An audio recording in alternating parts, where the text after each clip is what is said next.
When we drove in, there were people who couldn't get into their garage to get their vehicles out so that they could get out of the area. So we used our car and we rammed the door to break it open. And we were able to ram it just hard enough to not damage their car, just broke the door and then got them on their way. As they drove out of that complex, the flames were right next to their car as they're driving away. And I mean, if the flames were right next to their car as they're driving away, you're still up there. What was it like having those flames closing on you guys when you're so worried about other people's lives? There were a couple times when I realized it was just right there behind the homes that we're evacuating. There's the fire, and as we're running from house to house, it makes you move a little quicker. You know, you want to get to everyone.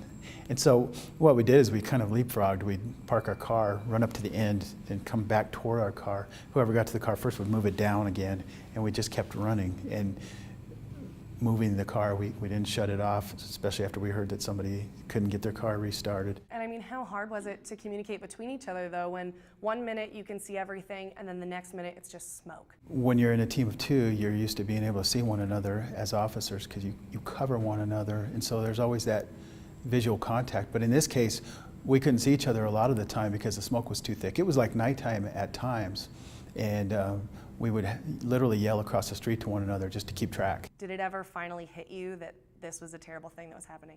I think afterwards we realized how scared we were.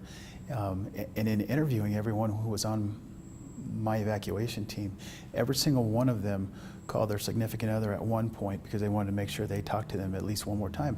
They weren't sure what was going to happen. Is there any one moment that stands out? Is there any one act, one person? Bill DeHart and I went to a home where these people couldn't get their elderly mother out of the house. She was bedridden, so we helped disconnect her and we carried her down the stairs and out to their waiting car. And we actually remained friends with those folks, and we still stay in contact with them. And she's actually not around anymore. She was terminally ill, so it was a pretty special moment. You were there and you were that person that got their mom out. Do you ever feel like a hero? It's interesting you ask because the cops who were with us that day, all the officers and detectives, they were my heroes that day. And so I guess I know what you're saying, but it's hard to see myself that way. Is there anything else that, looking back, you think you wish people knew? It's a scary moment to think what could have happened. And you know, a lot of homes were lost, but a lot more could have been.